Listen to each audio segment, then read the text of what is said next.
Bom dia a todas e todos. Em primeiro lugar, agradecer o convite para estar aqui com vocês. E, na verdade, eu vou dividir a minha apresentação em três partes. Em primeiro lugar, eu quero trazer alguns pontos que dizem respeito ao desmonte da Petrobras e a maneira como a atual gestão da empresa vem encolhendo o papel da companhia no setor e no projeto de desenvolvimento do país. A segunda parte, eu quero tratar um pouco aqui com vocês do impacto que a Lava Jato tem tido, sobretudo na opinião pública, criando um clima desfavorável para a proteção do setor de óleo e gás e da Petrobras.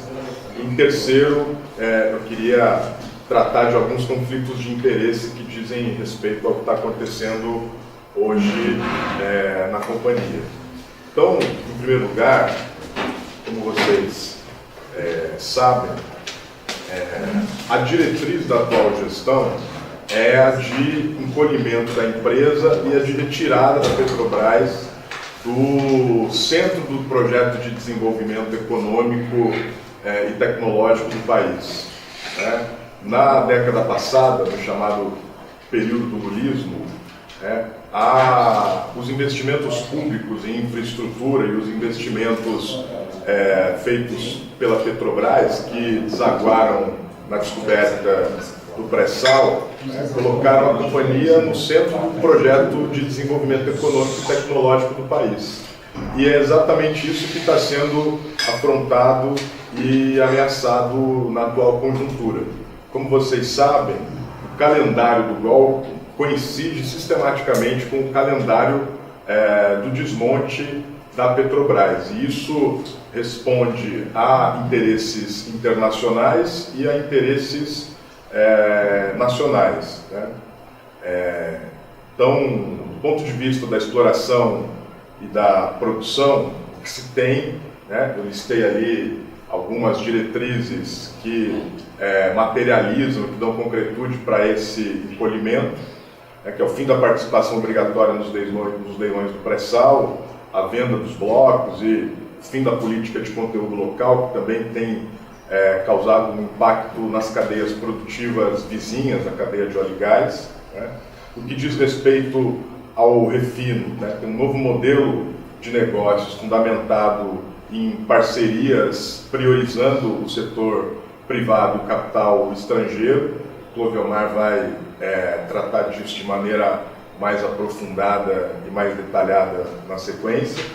Do ponto de vista dos biocombustíveis, tem a saída da Petrobras dessa frente de atuação econômica, com a venda da biocombustíveis. Do ponto de vista da distribuição, a Petrobras fez um movimento, uma sinalização de venda, de privatização da BR Distribuidora, que foi inclusive embargada pelo TCU, e essa semana o Pedro Parente, numa tentativa de encontrar uma saída intermediária, sinalizou que provavelmente vai se fazer a abertura de capitais, vai se fazer um IPO da BR Distribuidora. Do ponto de vista do gás e da energia, também tem a retirada da empresa do setor petroquímico e do setor de fertilizantes. Então, o objetivo da atual gestão é acabar com a lógica da Petrobras entendida como uma empresa integrada e tratar ela como uma empresa enxuta, cujas atividades ficam concentradas no setor de óleo e gás. E isso é um problema do ponto de vista macroeconômico, inclusive porque a Petrobras e a cadeia produtiva ao redor dela foi fundamental no último período para o projeto de desenvolvimento, para o projeto de crescimento do país. E não por acaso tudo isso acontece num momento em que a descoberta do pré-sal transforma o Brasil num player internacional importante dentro dessas atividades econômicas. Pelas estimativas que se fazem, pelas projeções econômicas, até 2035, considerando as extrações do óleo do pré-sal, o Brasil teria um peso relativo muito maior no jogo geopolítico, no jogo geoeconômico do petróleo, e esse desmonte coloca o país numa situação subordinada, numa situação menor, numa situação, aliás, de sócio menor dos grandes capitais financeiros e industriais internacionais. Todo esse pacote de desmonte, todo esse pacote de desinvestimento, ele já está tomando forma e vem se acelerando ao longo do último período. Então eu fiz aí uma lista dos ativos que já foram vendidos e uma segunda lista ali com a sinalização daqueles que estão na lista ou estão sofrendo ameaça de serem privatizados. Então, como eu estava dizendo antes, a Petrobras distribuidora, a venda dos campos de Baúna e de Tartaruga Verde, a cessão dos direitos dos campos terrestres, a venda da participação no Golfo do México, né, a venda das térmicas, das fábricas de fertilizantes, da refinaria, enfim. Tem aí todo um projeto de desmonte, de encolhimento e de diminuição do papel da Petrobras no projeto de desenvolvimento nacional, como eu disse para vocês. Né? Agora, por que isso tem acontecido de maneira tão acelerada e tem acontecido a partir de uma lógica de entrega dos ativos da empresa para o capital internacional, sobretudo? Né? Porque as empresas, as operadoras estrangeiras estão absolutamente interessadas nas reservas do pré-sal, tanto porque do ponto de vista político essa quantidade de óleo, essa qualidade de óleo coloca o país numa situação de, como eu disse anteriormente, de player internacional relevante, né? E então a Petrobras tem cedido a essas pressões e tem se formado um consenso em torno das empresas estrangeiras, do mercado de capitais e da grande imprensa, que tem tratado esse projeto como um projeto capaz de sanear a Petrobras daquilo que ela enfrentou por causa do processo de corrupção que vem sendo investigado pela Lava Jato. Na sequência eu quero falar um pouco disso também. E esse interesse, fundamentalmente, esse interesse das operadoras estrangeiras, fundamentalmente tem sido intensificado no último período por conta do fato de que as reservas do pré-sal, como certamente vocês sabem melhor do que eu, significam redução do custo de extração. Trata-se de um óleo que tem uma melhor qualidade, tem uma redução de risco exploratório, tem o fato de se incorporar a partir da compra das reservas de pré-sal o conhecimento geológico que foi previamente formado e acumulado ao longo do último período, além de serem campos com maior produtividade, que colocam, portanto, a Petrobras numa fronteira de expansão industrial e tecnológica muito avançada.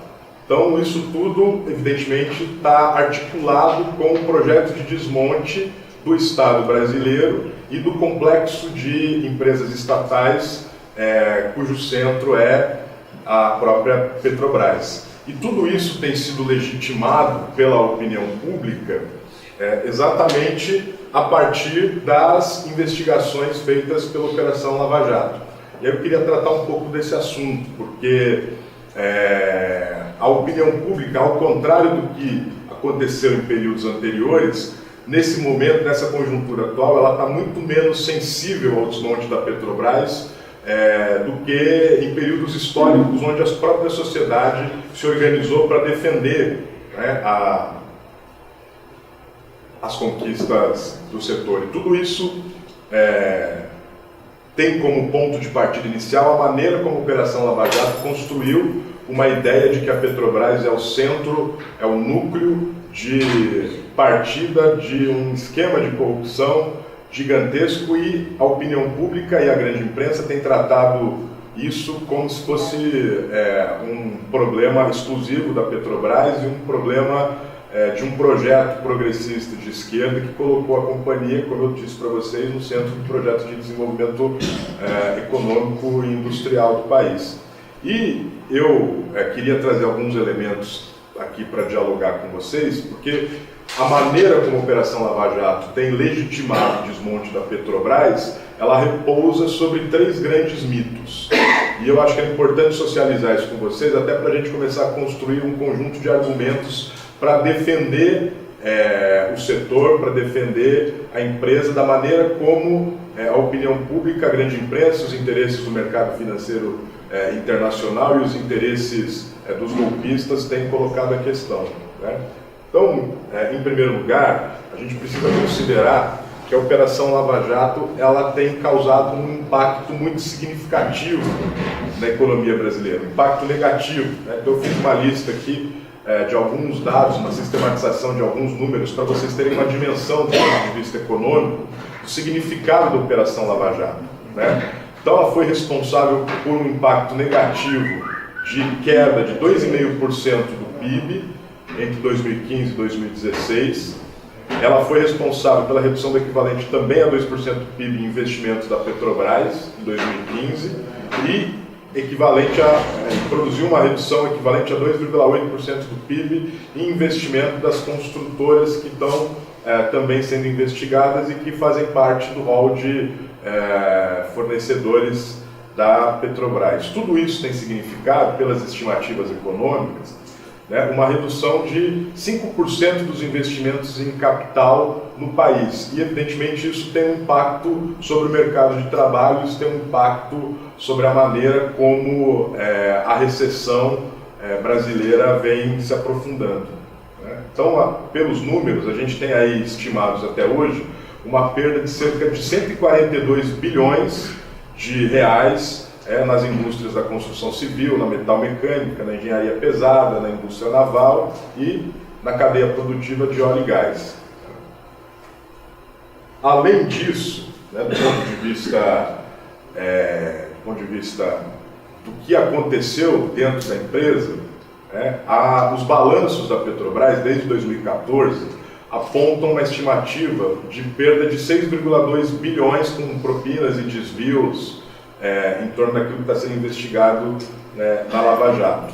Só que, a despeito de um problema da corrupção ser um problema que precisa ser enfrentado, que precisa ser combatido, e não há dúvida de que é uma questão que precisa ser tratada adequadamente pela sociedade brasileira, o modo como a Operação Lava Jato vem fazendo isso tem provocado uma desestruturação econômica do país muito significativa.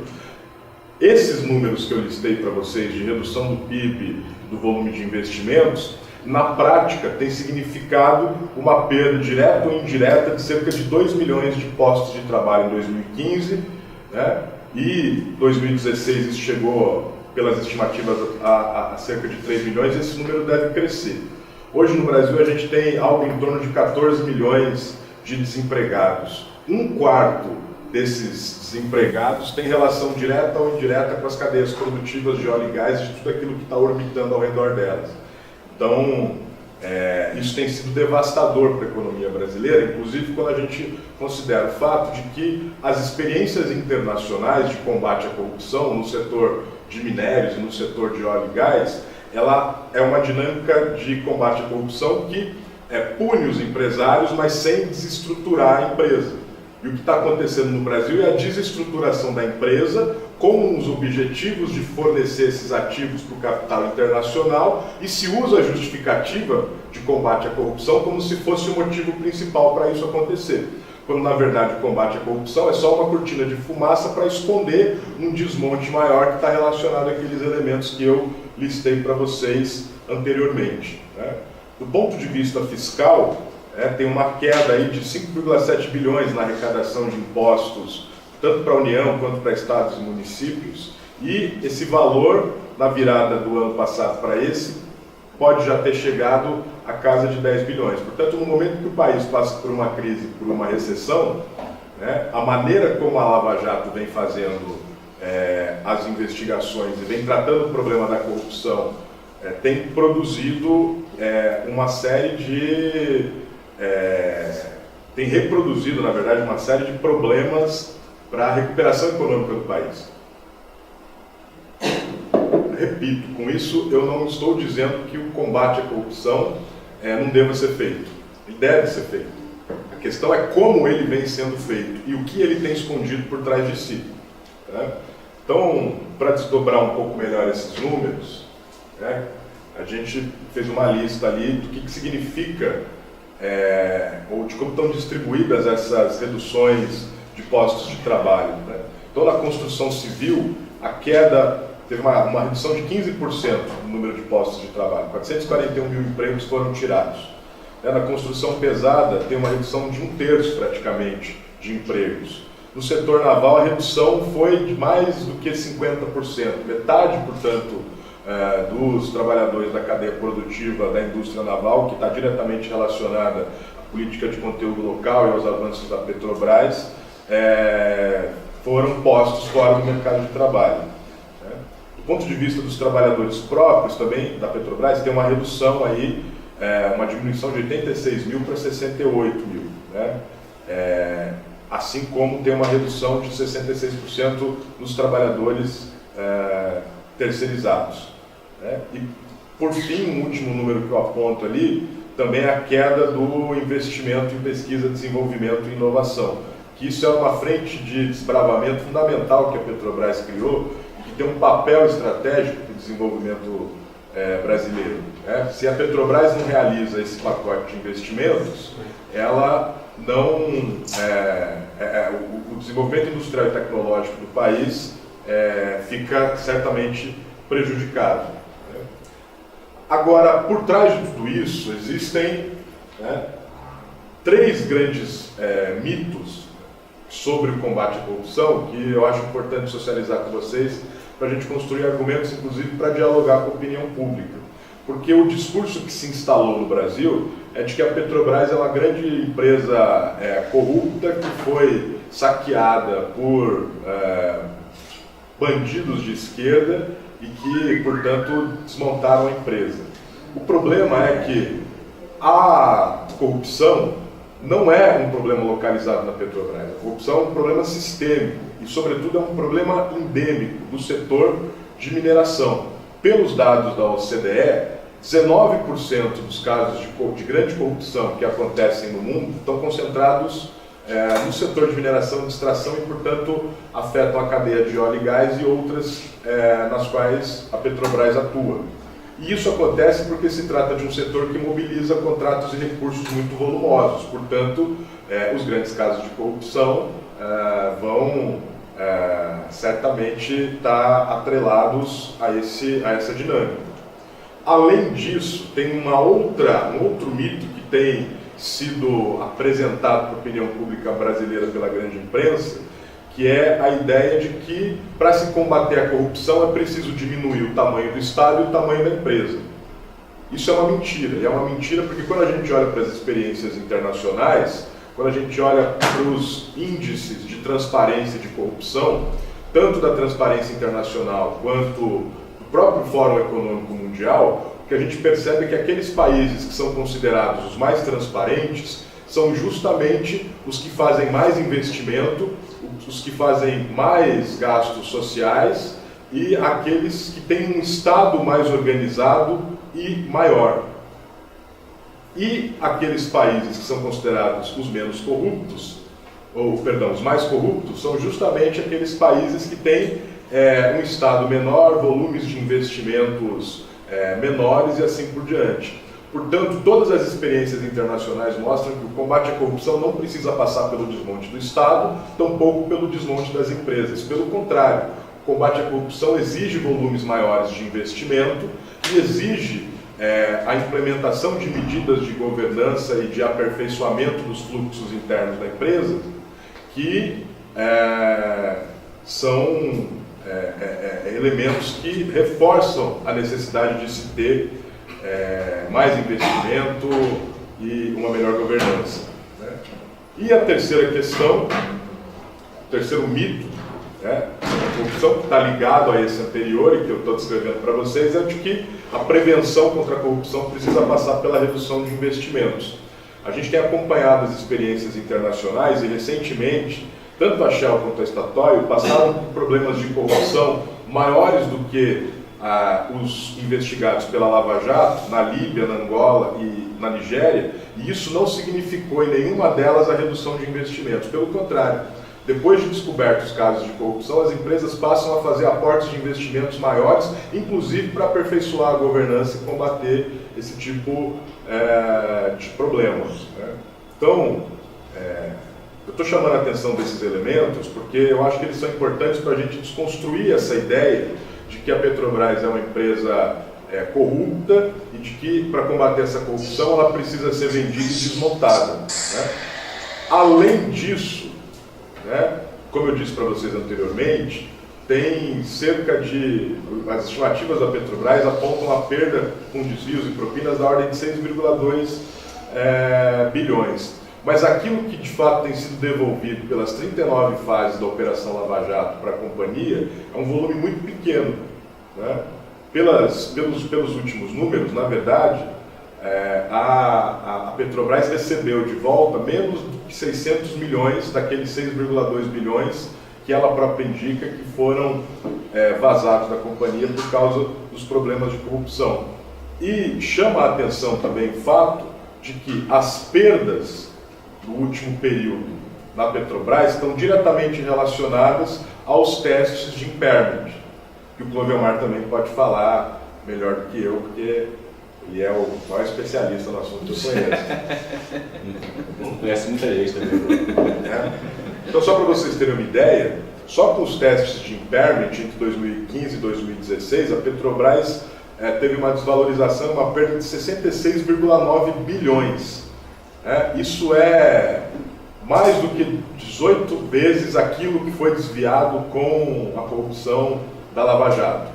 Repito, com isso eu não estou dizendo que os desvios e as propinas não sejam um problema, mas eu estou só tentando chamar a atenção para o fato de que as perdas da Petrobras são muito mais volumosas a partir dos testes de impairment da venda de ativos do que a partir daquilo que foi desviado pela própria Operação Lava Jato, né? E esses elementos são importantes para a gente começar a disputar a opinião pública, desmontar essa ideia que tem se construído de que a Petrobras é corrupta e precisa ser desmontada, né? Então aqui eu fiz eu roubei aqui do Clovelmar a tabela que ele tinha feito com as perdas estimadas com os testes de impairment e as perdas com corrupção. Então, em 2014, como eu disse para vocês, a Petrobras perdeu 6,2 bi, ela própria estima, com a Lava Jato, mas nesse mesmo ano, com testes de impairment, ela perdeu 45,4 bilhões. Né? Em 2015, foram devolvidos 230 milhões para a empresa das investigações da Lava Jato, mas ela perdeu 47,6 com os testes de impairment. E isso tem se reiterado sistematicamente, né? Uma outra questão que eu tenho problematizado, né, e o Moraes e o Clovelmar não aguentam mais me ouvir falar disso, mas é um fato que poucas pessoas levam em consideração, mas eu acho que é um instrumento importante para a nossa luta política, né? Que é o fato de que a devolução de recursos para os cofres públicos feito pela Operação Lava Jato tem sido em quantidades irrisórias, perto daquilo que se estima que foi desviado, né? A Petrobras recebeu menos do que 10% de tudo aquilo que ela própria avalia que foi desviado da empresa. Mas o ponto para o qual eu queria dar um destaque é para o fato de que a gente tem ouvido muito na opinião pública a dinâmica de delações premiadas como forma de combate à corrupção. E quando a gente fala em delação premiada, a gente imediatamente pensa que o prêmio é a redução da pena. A redução da pena é um dos prêmios da delação premiada. Há um segundo, mais importante, que eu acho que a gente devia utilizar de forma mais intensa como instrumento de luta política. Qual é esse segundo elemento? É o fato de que na nossa legislação de delações existe um item que se chama cláusula de desempenho ou cláusula de performance. O que significa isso na prática? Cada vez que um delator faz a sua denúncia, faz a sua delação, ele negocia com o Sérgio Moro uma porcentagem do recurso que fica com ele. Eu sempre dou o exemplo do Alberto Youssef, que foi um dos primeiros a fazer a delação. Na delação dele existe uma cláusula que indica o seguinte: 2% de tudo aquilo que a Lava Jato conseguir recuperar para os cofres públicos volta para a conta do Alberto Youssef. Todos os delatores que fizeram as delações negociaram cláusulas de performance. Como os processos estão em segredo de justiça e só se vaza aquilo que eles desejam, a gente tem uma estimativa de que o Moro negociou uma quantidade imensa de cláusulas de performance que levam ao mesmo volume de dinheiro. Então, na prática, o que tem acontecido é uma redistribuição do dinheiro recuperado pela Lava Jato entre os delatores. Lavagem de dinheiro. Na verdade, a delação premiada, ela premia a corrupção. O dinheiro não necessariamente volta para os cofres públicos, e a gente precisa dizer isso para a opinião pública.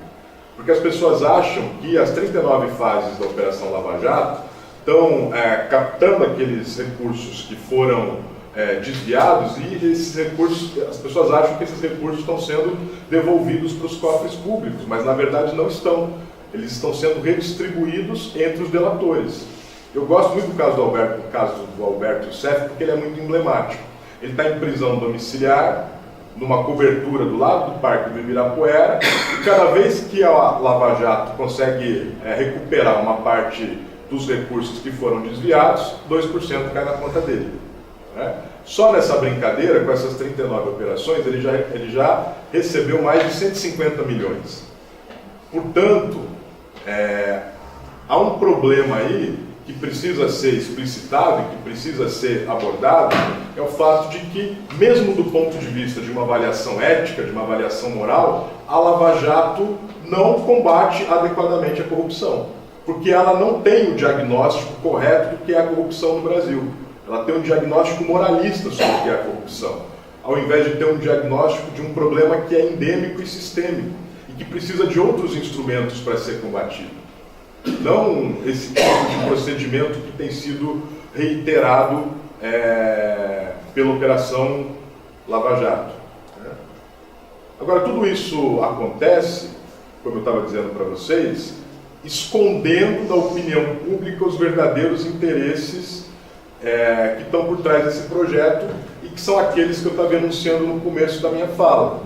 Por trás disso, o que está acontecendo é o desmonte da cadeia de óleo e gás no Brasil, a abertura do nosso mercado para o apetite voraz do capital estrangeiro, e tudo isso está significando o desmonte da Petrobras como objeto, como instrumento fundamental para o desenvolvimento econômico, tecnológico e industrial brasileiro. Ao longo de toda a nossa história de desenvolvimento industrial, a Petrobras, desde os anos 50, exerce um papel central, como vocês bem sabem. Agora, se ela deixa de ser uma empresa integrada para se transformar numa empresa enxuta, que trabalha só no setor de óleo e gás, e que tem como parceiro privilegiado o capital estrangeiro, isso diminui a possibilidade de o Brasil construir projetos de desenvolvimento de longo prazo daqui para frente. É isso que está em jogo. E a prova mais concreta disso, e aí eu queria ir para o terceiro e último ponto da minha fala, é a maneira como os conflitos de interesse entre a direção da Petrobras e o mercado financeiro internacional têm acontecido. E aí é um conjunto de elementos que eu também acho que a gente precisa elencar para transformar em instrumento de luta política. Pelo próprio programa de prevenção da corrupção da Petrobras, ela discrimina que o seguinte: há conflito de interesses quando o empregado não é independente em relação à matéria em discussão e pode influenciar ou tomar decisões motivadas por interesses distintos daquele da companhia. E pela lei de responsabilidade das estatais, do próprio governo Temer, se trata como conflito de interesse. Por quê? Eu listei aí a frase, É vedada a indicação para o Conselho de Administração e para a diretoria de pessoa que tem ou possa ter conflito de interesse com a pessoa política, administrativa, controladora da empresa pública. E por que eu estou dizendo isso? Por que eu estou trazendo à tona esses elementos que dizem respeito ao conflito de interesse? Porque o atual presidente da Petrobras, o Pedro Parente, não sei se todos vocês sabem, ele também é o presidente da BM-F-Bovespa.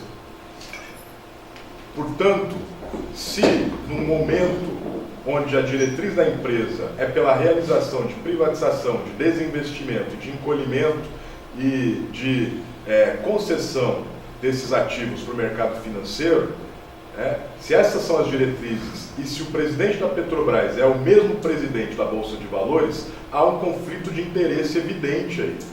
E isso é o que mostra e dá mais concretude para como o projeto em curso é um projeto de desmonte de um instrumento fundamental para o projeto de desenvolvimento econômico brasileiro.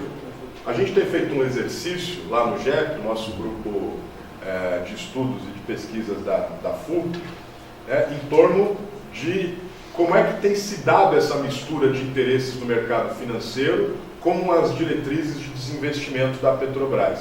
Então, só para vocês terem uma ideia, dos 8 diretores da empresa, 3 têm relações diretas com companhias que são diretamente interessadas na privatização da Petrobras e que estão participando dos processos de venda. O próprio Pedro Parente, como eu disse, que vem da Bung e é presidente do Conselho Administrativo da Bolsa de Valores, o diretor de governança, que deveria ser o responsável pelo programa de prevenção à corrupção da Petrobras, que é o Adalberto Electo, ele foi diretor financeiro do Citibank por 20 anos. E o Citibank tem participado das vendas de ativos da Petrobras. E o Nelson Luiz Costa Silva foi CEO da BG e da Comgás. Então tem uma série de misturas entre público e privado aí, que são inadequadas e que são ilegais do ponto de vista da própria lei de responsabilidade das estatais promulgada pelo Temer e vão na contramão dos próprios documentos e diretrizes internas da Petrobras. E eu acho que a gente tem que começar a transformar isso em instrumento de luta política. Do ponto de vista do Conselho, também 4 dos 9 conselheiros têm relações privilegiadas com o mercado financeiro interessado no desinvestimento da Petrobras. O Luiz Nelson Guedes de Carvalho é também membro do Conselho de Administração da BM-F-Bovespa e da FEBRABAN, da Federação Brasileira de Bancos. O Durval José Soledade, idem, também é conselheiro de administração da Bolsa de Valores. O Francisco Petros é presidente da Associação Brasileira de Mercado de Capitais. Essa gestão incorporou o maior número da história da Petrobras de diretores e de conselheiros com relação direta com o mercado financeiro, com o mercado de capital, com os bancos nacionais e com os bancos internacionais. Portanto, os interesses do mercado financeiro, eles estão absolutamente incorporados dentro da Petrobras.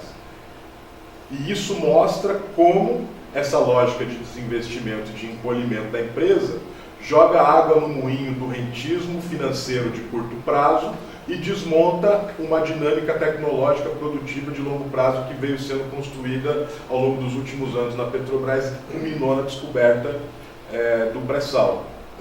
E o Marcelo Mesquita, que também é do Conselho, trabalhou nos bancos Garantia e no BTG Pactual, que é um dos bancos que devem ser envolvidos aí na delação do Palocci, caso ela aconteça.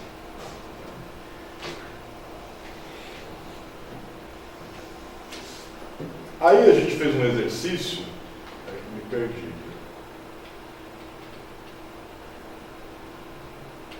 Eu fiz um exercício específico de olhar para o caso do Pedro Parente, porque sendo ele presidente da Bolsa de Valores e da Petrobras, é importante olhar para a trajetória dele para a gente entender como é que esses interesses financeiros internacionais estão inoculados dentro da empresa. Então, como eu disse, ele é presidente da Bovespa, portanto ele tem relações privilegiadas com pessoas físicas e jurídicas interessadas no desinvestimento da Petrobras. Ele é sócio proprietário de uma empresa que faz a gestão financeira de famílias milionárias e bilionárias no Brasil. Uma empresa que se chama Prada. A Prada é uma administradora de recursos que foi criada em 2000 e a partir de 2010 ela passou a atuar também no mercado financeiro, gerindo capitais de grandes empresas e de grandes famílias. Né? Aí eu me debrucei um pouco mais sistematicamente sobre esse caso da empresa do Pedro Parente. Né? Quem são os sócios dele nessa empresa? A própria esposa, que hoje é a presidente da empresa, ele, no próprio site da companhia, aparece como presidente licenciado, e a esposa do Pedro Parente tem uma trajetória também no mercado financeiro.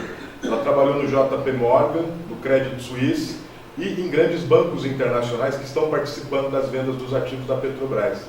Né? Tem uma outra sócia que chama Letícia Costa, que também foi presidente da Booz Allen. Né? Então tudo isso vai mostrando para a gente como se tem ali um clima e um ambiente que concretiza e que internaliza dentro da empresa os interesses internacionais, os interesses do rentismo nacional. Né? Eu acho que essa é a forma mais concreta da gente enxergar como é que essas coisas estão acontecendo. Né? Aí eu fui fazer uma vasculha na carteira de clientes da empresa do seu Pedro Parente. Né?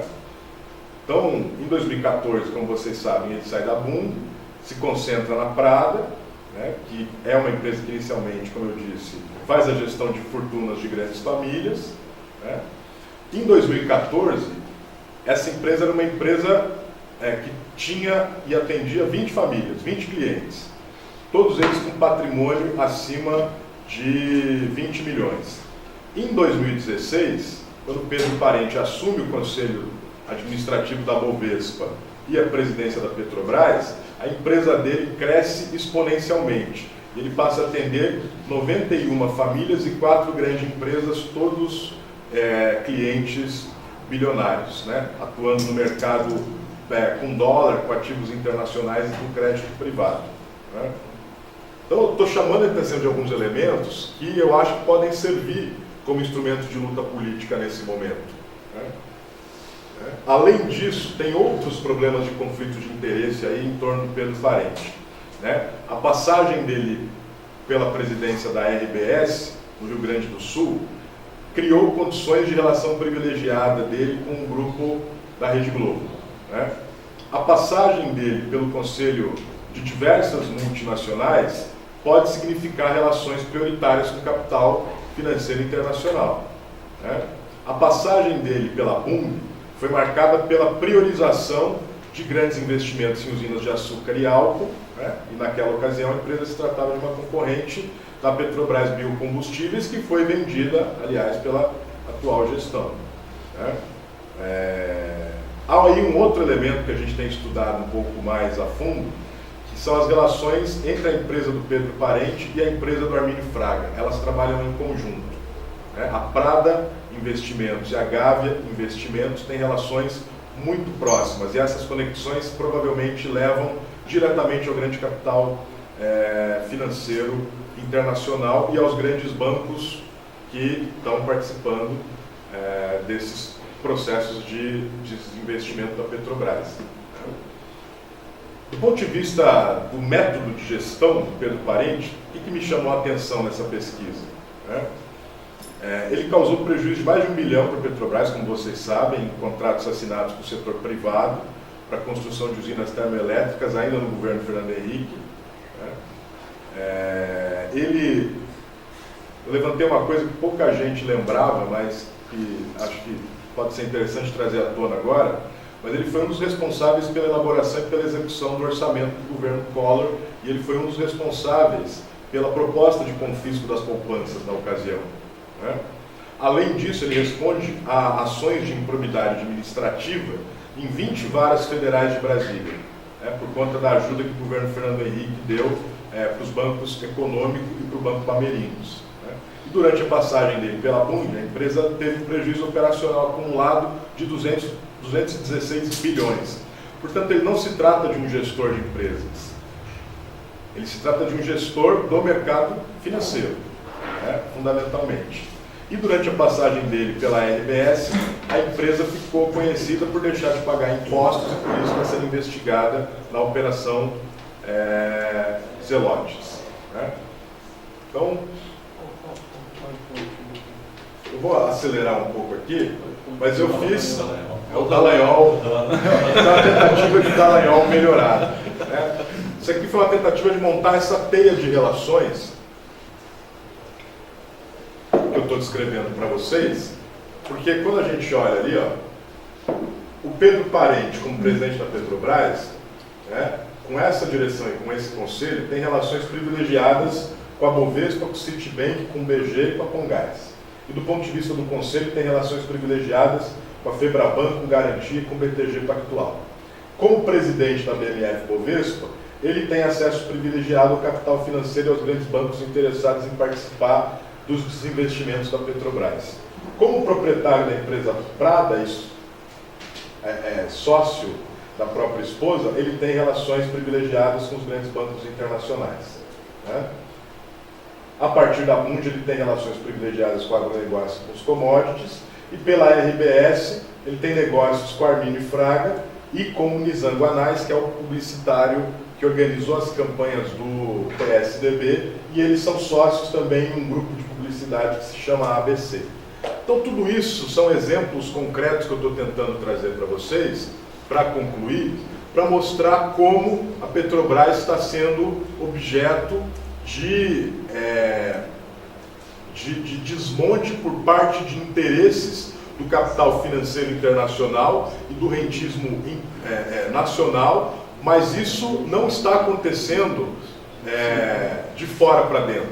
Isso está acontecendo dentro da empresa. Os interesses do grande capital estão incorporados de maneira orgânica dentro da Petrobras. Né?